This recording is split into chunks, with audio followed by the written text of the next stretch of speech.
Welcome to our Monticello live stream. Today we welcome public historian and ethnographer Marion Cohen. She will be talking today about how enslaved people preserved food during the 18th century and how they provided for their families during the winter. Please leave any questions that you have for our speaker in the comments, and thanks for joining us today. Yeah. Thank you, welcome. Let me ask a question first before we start. Have you ever been in a situation where you're waiting for the snow to fall and you're thinking, oh my gosh, I'm out of milk, I'm out of toilet paper, I need to run to Walmart or I need to run to some store and get provisions? Well, we can do that in this day, but in the 18th century, it wasn't so easy. You had to really think about what you were going to do to have food in the winter. So what I want to talk today about is about the enslaved community and how they preserve their food for the winter months. So really preserving the food for the winter months doesn't start when the weather gets cold. It doesn't start in September or October, November. It starts way before then. It starts when you're first putting the seeds in the ground in spring, in summer, with the thought process that, oh, I've got to make enough so I can get through the winter. So let's start first with the foundation of food, or what they call the enslaved rations, that would have been given to each slave per week. So these are the rations that, say, a Thomas Jefferson or a George Washington would have given their enslaved community per week per slave. That would have been a pound of fatback, and the fatback is the fat part of the hog, and then the top portion is the skin of the hog, and all that white stuff that's around there, that's salt. And we're going to talk a little bit more about the salting.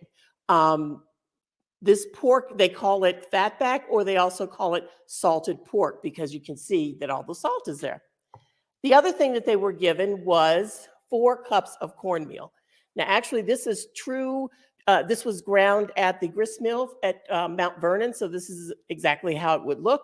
And Thomas Jefferson and George Washington would have given their slaves 4 cups of this per week per slave. There again, and a pound of fatback. And then they also gave them some fish.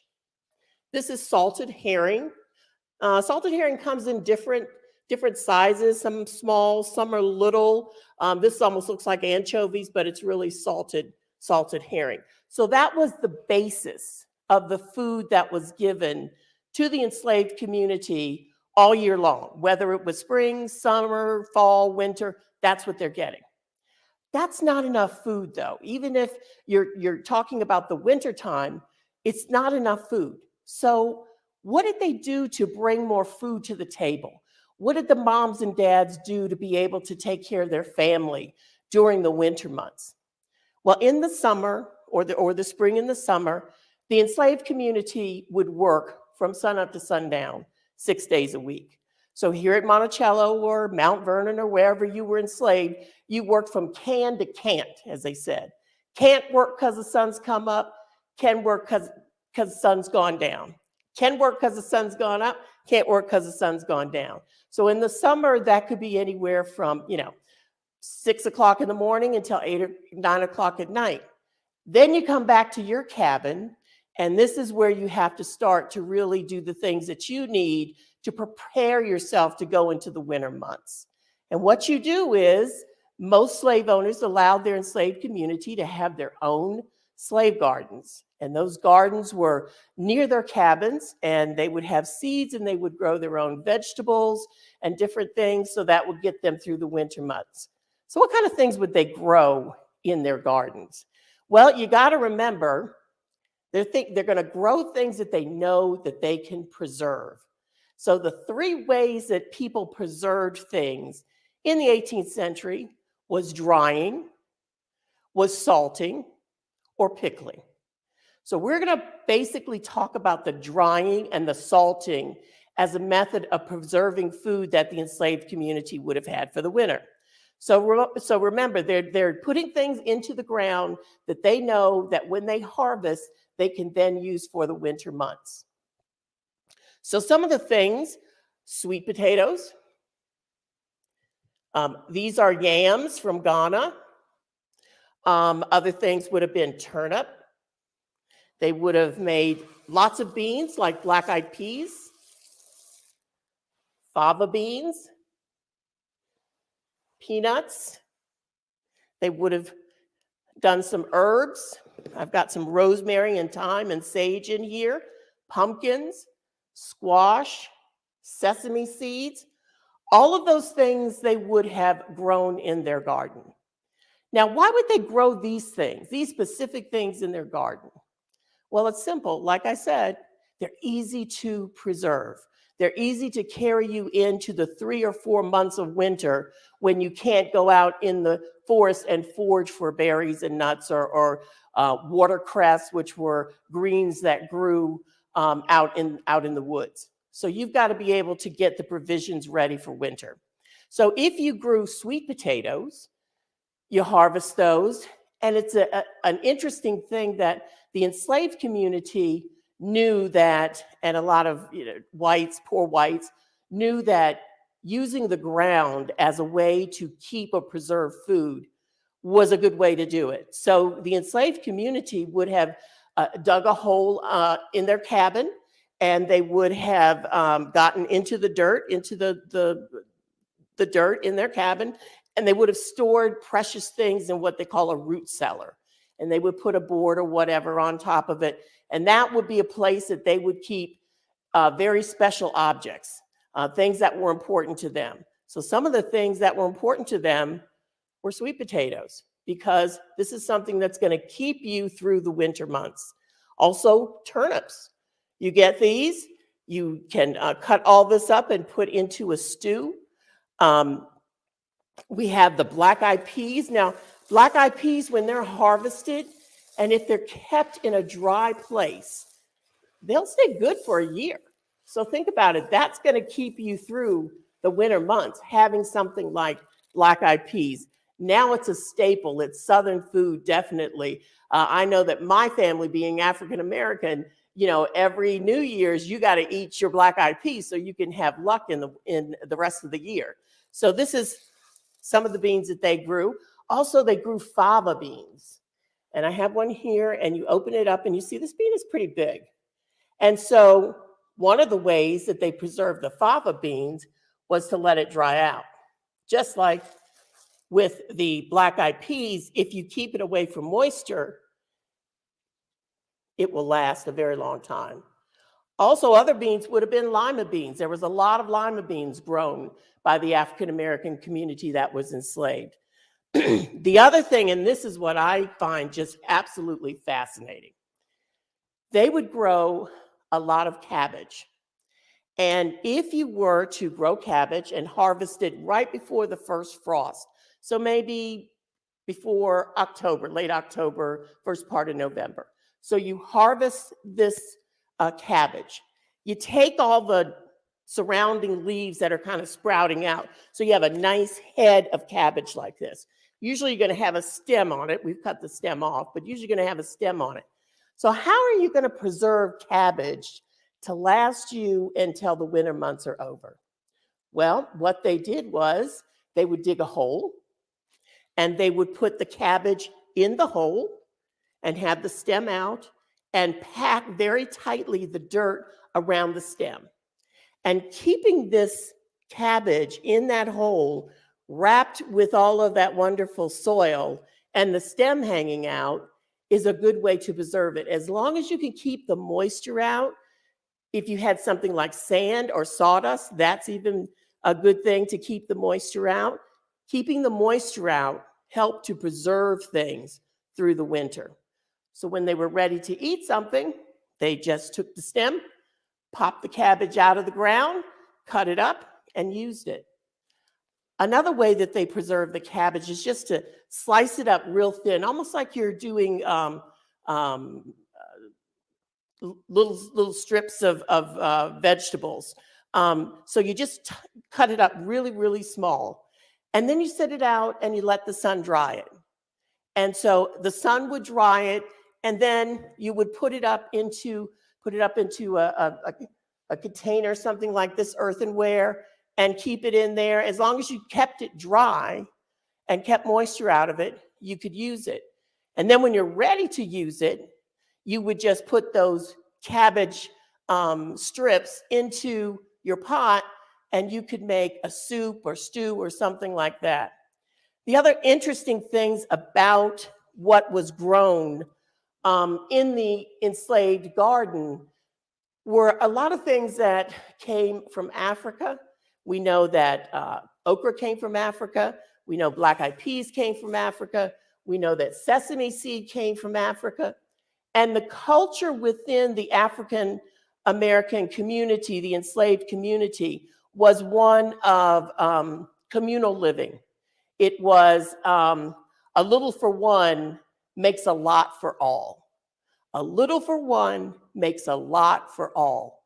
So if all you have in your garden is X, Y, and Z, and your neighbor has in his garden ABC, and you put those all together in communal living, then they all have enough to get through the winter. So these are the things that they're growing to make sure that they have enough to get them through the cold, cold months. The other thing that they did with the squash, they grew a lot of squash in their gardens, because squash you can really preserve a lot. There's two kinds of squash. There's the spring squash, which is usually your bottleneck squash. You see it, it's yellowish. And then there's the winter squash, which I don't have one here, but it's called cushaw. And it almost looks like a watermelon on the bottom and has a neck on top like a bottleneck, a crook neck squash. That cushaw, when they would grow that in that garden, was a staple for them, because cushaw has thicker skin than your spring squash. So that winter squash, once harvested, could be cut up and used in different stews, soups, and things of that nature. And the thing is about the cushaw, if you cut a little bit out of it, you didn't really have to worry about it spoiling. There's something about the cushaw that it doesn't spoil even though you cut it. It takes longer for it to spoil. So growing things like squash was real important in the enslaved community garden for winter. Another way that they preserved, remember we talked about drying? Well, here I have cut some of my summer squash and I've hung it from twine, and I've got a little branch here, and that's how I strung it. I took the string and pushed it through with the branch. And if I wanted to dry this, I would hang it near the fire, near the mantle, and just let it dry out. And when I was ready to use it, say I'm going to make a stew or soup, I would just throw this back into the water. It would reconstitute, and then I could have a meal. It's the same thing that we use with our dehydrators now for food, but this is the way that they would have done it in the 18th century. The other thing about the enslaved community and their foodway is really one-pot cooking. It's African culture to make one pot. Everybody comes around and enjoy that pot, whether it's soup or stew. So having all these vegetables, and in the winter, you've got your cabbage that you put in the ground. You've got your squash that you have dried. You have your fatback. All of those things can be put into a pot, one pot, and cooked, and then you have a meal. Remember, a little for some is a lot for all. So they really had to think ahead. They did think ahead, and they were able to make enough food to last them for the 3 or 4 months of the winter time. The other thing that the men and boys would do, especially in the spring and summer, they would go into the woods and they would trap and snare small game, rabbits, squirrels, possums, and even in the winter, the best meat to get would have been the possum. Because if you got a possum, possums during the winter are really fat because they fattened up for the weather. So if you could get a possum to put in your pot, that was really a good thing. The other thing that the men and boys did is they would go fishing. And so they would go down to places like the Rivanna River or the Potomac River or wherever you're enslaved, and they would fish. Well, in the spring and summer, you could just have the fish. But in the winter, how are you going to store that fish so you can use it during those lean months? Well, one of the ways, there again, drying, you could gut a fish, let it set near the fire, and just let it dry out. Let the sun dry out, let the fire dry it out. And there again, this will last you for a long time. When you're ready to use it, you just cut it up, put it in your pot with all your other vegetables, and then you have a meal for your family. So all of these things were really important to the 18th century African American that was enslaved. Because like I said, you couldn't go to Walmart, you couldn't go down the street to your grocery store. You had to be able to think ahead about the things that you could put into your root cellar, which is that hole that they would dig in the bottom of their cabins and put boards over to keep very special things safe, or digging a hole with your cabbage. The other thing is that winter did provide some refrigeration. If you think about it, when it snows, guess what? If you melt snow, there's water.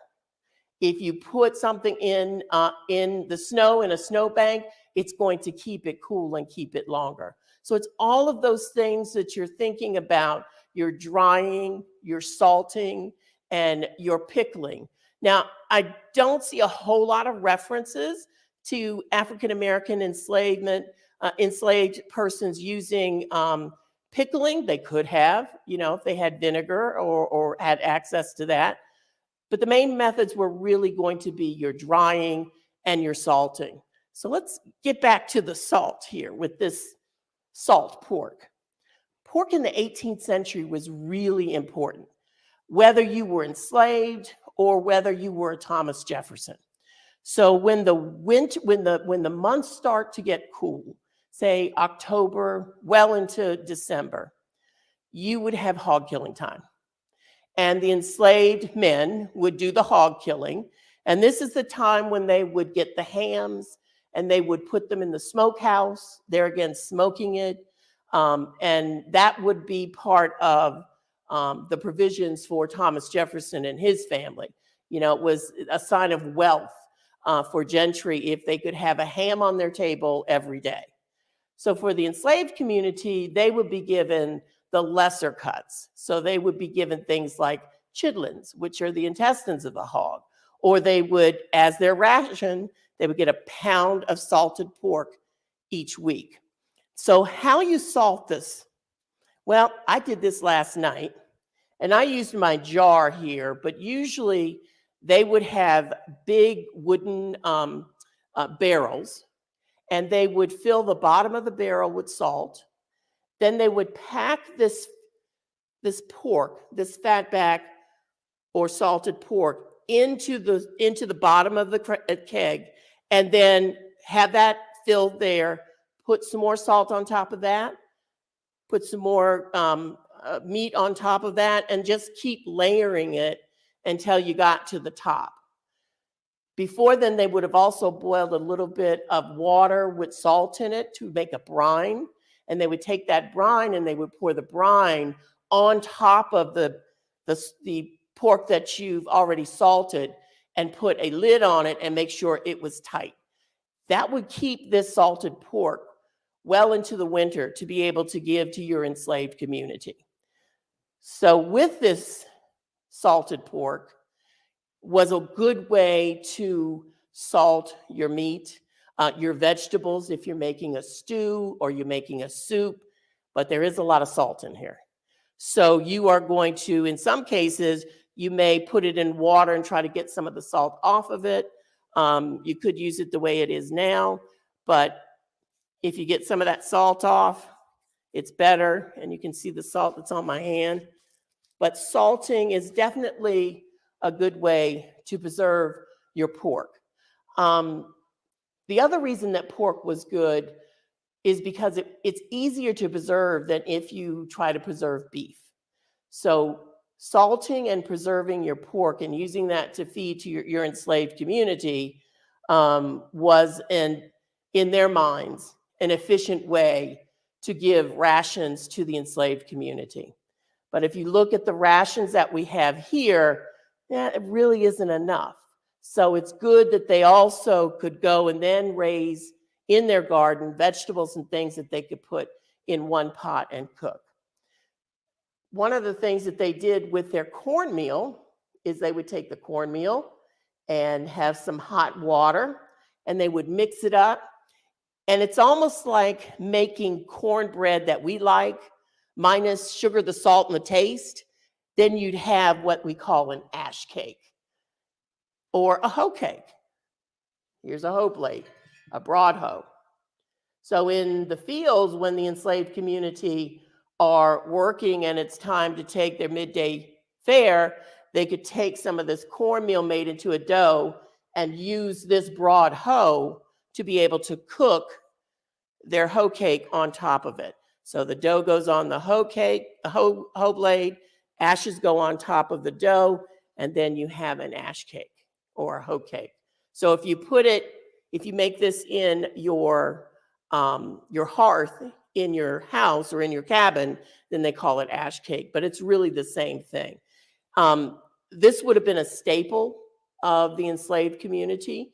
Remember, I'm saying they're doing a lot of stews, they're doing a lot of soups. So with this ash cake or hoe cake, you just dip it into that juice. And in my day, because I'm African American, we called it pot liquor. And so I like to tell people pot liquor is the only thing you can drink and then you can drive because it's not going to get you in any problems. But you take this hoe cake or ash cake and you dip it in there and you just sop all that juice up, and then you have something that goes along with your meal. As far as the salted herring goes, chop that up again, put it into your stew. So all the things that you see here, plus more, could have been put into a pot and preserved for the winter months. This could get you well into spring, and then you start the process all again. Because some of the food you have taken, like this is a long pie pumpkin, and you let it go to seed like this one, and then you get the seeds out, you dry the seeds, and then you use it to grow more vegetables in the spring. In some cases, though, you just let it dry and then you eat it, or you put it over in a pan and just let it roast, and then you can eat it, just like you can with the peanuts. You can either eat the peanuts raw, or you can shell them and put them near the fire and let them get a little toasty, and that would be a meal for you. The last thing I want to talk about is the sesame seeds. I love talking about sesame seeds because everybody, well, not everybody, but I have gone to McDonald's and you get the hamburger that has the sesame seeds on it, right? People don't realize that sesame seeds came from Africa. It came over with the Atlantic slave trade. So it's a wonderful product to grow because it also helps to thicken up your stews, thicken up your soups. So it's really an agent that's very good to just make things feel warm and good. And the other part of all of this is the enslaved community lived in a world where they had few choices. They were told where to live. They were told what tasks they were going to do. In their own garden, they could grow what they want. So that gave them some anonymity. But also there is this sense of coming together communally and eating, breaking bread. We still do that today. In Thanksgiving, Christmas, we come together, we break bread and celebrate. And I would think that it would be the same thing, whether it was spring, summer, fall, or winter, the enslaved community coming together and celebrating small things, a birth, someone jumping the broom, or doing some things that would bring a little happiness into their life. So I know that food in my family, basically a lot of these things I grow in my garden too, and put it all in one pot and cook it. And then I know that when I was growing up with segregation, so we couldn't just go to any diner, we would go to grandma's house. So everybody would have a communal dinner at grandma's house. It's basically the same thing in the 18th century. But you have to make sure that you have enough food to get you through the winter. And that's why they use this process of drying and salting and pickling to keep enough food fresh until they came into spring and they could start growing more crops and things. So are there any questions?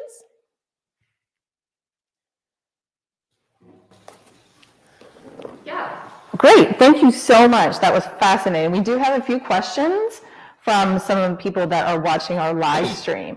The first one is from Bridget, and she asks if preserving some foods took precedence over others. Maybe are some foods more important to have on hand when you're thinking about preserving foods for the winter time? Bridget, that's an excellent, excellent question. You know, they're always going to get their salted pork. And this really is a staple because this is the seasoning that's really going to be put into the pot in the stews or the soups that's going to help you get through the winter. But they're also getting this in the spring and summer. So they know they're going to get this. The beans and the cabbage, all of those things were really important because you could preserve them and they would stay good so long. Like I said, black-eyed peas, you know, nothing to keep this for a year if you keep it, you know, in a dry place and moisture doesn't get to it. The cabbage is always good because if you put it in the hole and have it secure and there's no moisture getting in there, it's going to make for a good soup. So the vegetables and beans were really the main things that they were growing because they could preserve them very well. We also have a question from Rochelle, and she's wondering how they prevented bugs from eating the stored food. Well, you know, if you had things like jars like this, you could always put cloth over top of it. If you had leather, you could put leather over top of it. I mean, if you put your beans in jars that had cloth or leather tops to go over it, those things can keep the insects and bugs and so forth out. Some are still going to get in, but you know, you do what you have to do. And then we had one other question that's kind of interesting. Actually, we've got a couple more. They keep coming in. So let me let me ask this one from Kevin. He's asking if the cost of salt determined how food was preserved, and was pickling less expensive? Like, was that a consideration? You know, salt is something that Thomas Jefferson is going to buy.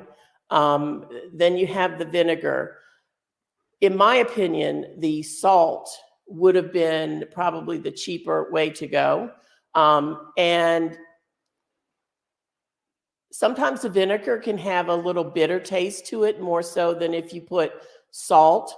So salt was a preferred way because then you can salt pork salt pork for your enslaved community, not necessarily for the beef for Thomas Jefferson, but it was an easier way to preserve food for the enslaved community versus doing pickling, because you're not going to give your enslaved pickled eggs or pickled anything. It's going to be the salt. We have a question from Anne, wondering if the ash cake tasted good or was it gritty from the ashes? Well, it's like cornbread minus the sugar, the salt, and the taste. But and actually, I've tasted it.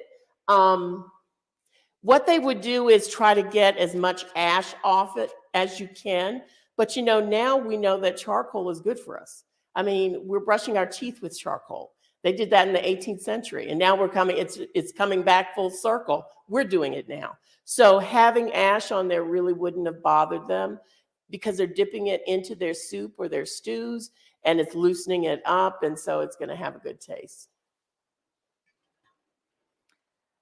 Okay, here is another question from a viewer asking if enslaved people ever pushed for more rations from their owners. You know, that's an interesting question too. You can't say all slaves. did this, or all slaves did that. You have to be very general in your approach, because slavery and how the enslaved community was treated was based regionally. So we're in the upper South. So we're growing things like grain and wheat and corn. We're doing sheep, things like that, versus when you get into the lower South, especially after the purchase of the Louisiana Purchase, they're growing more sugarcane, cotton, and that's just a tremendous strain on your body and your spirit and your soul. So slavery is very regional in what you do. There are times that I have read, I don't know about Monticello here, but I have read where enslaved community did say, hey, this isn't enough, we need a little bit more. So there are historical documents that said the owners gave their enslaved community, instead of a pound of fatback, they gave them 3 pounds of fatback. At Christmas time, sometimes they got rum. Sometimes they would get a better cut of the hog. It really was on the preference of whoever owned them. Being enslaved was your property. And so it was the owner that decided what he wanted to do. But certainly the African-American community, the enslaved community, wanted agency. They wanted their own lives. And so if they could do resistance by breaking their tools so they didn't have to go to work, who wants to work for free, right? Or wanting to get more food allocated, certainly if they thought they could get it, they would do it. Yes, it's all about self-preservation. A couple more questions here. Charles is wondering if they had butter that they could use. In the African-American community, if you're enslaved, you're not going to have butter. Let me take that back. In the majority, you're not going to have butter because, like I said, you can't say never. You know, I've not seen where they used it. What they would use is they would take their fatback or their salted pork and they would render it down, meaning they would boil it down. And that rendered fat is what we call lard today. And they would use lard to fry chicken or fry fish or whatever it is that they wanted to use. So their substitute for butter would have been probably the lard that they would have rendered down from their salted pork. So there was a question that's kind of related to that about cheese. Was cheese available to enslaved people? Not. You know, if an owner wanted to give their enslaved community some cheese, but that's not going to be part of their ration, that's not going to be something that the enslaved community are making for themselves. They're more of the vegetable because they can grow it in their own garden and going out and trapping and snaring small game. The enslaved community's diet too was more on a vegetarian basis as opposed to, or just opposed to using meat.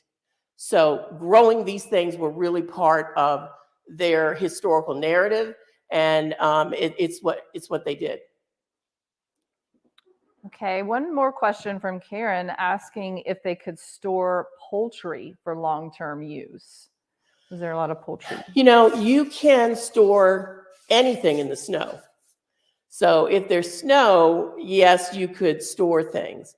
But meat like poultry, possum, you're really going to use that within 2 or 3 days of killing it or catching it. You're not going to try to, dry it or salt it or anything. You're going to use that as soon as you get it. But certainly you can put something in the snow and it's going to last longer than if you just keep it out in the open. Okay, well, I think that's all the questions we had. We had a whole bunch coming in there at the end. Is there anything else that you'd like to leave us with? You know, I just would like to leave you with the fact that what I've talked to you today about are many things that I grew up with. Growing up with a grandmother who talked to me about her grandmother being enslaved and using the one pot and growing her own vegetables and throwing them into a pot and having a communal dinner is part of my family's history, being African American. So it is so important to me to be able to come out, especially to a place like Monticello, and talk to you all about the foodways, talk to you about the gardens, and talk about the food and how the enslaved community was creative enough to make sure that they could sustain themselves and their family through the winter months. Thank you so much for being Thank here you. with us today. We really appreciate it. And Thank thank you. you for everyone viewing from home. Join us again next week for another Monticello live stream. Thank you.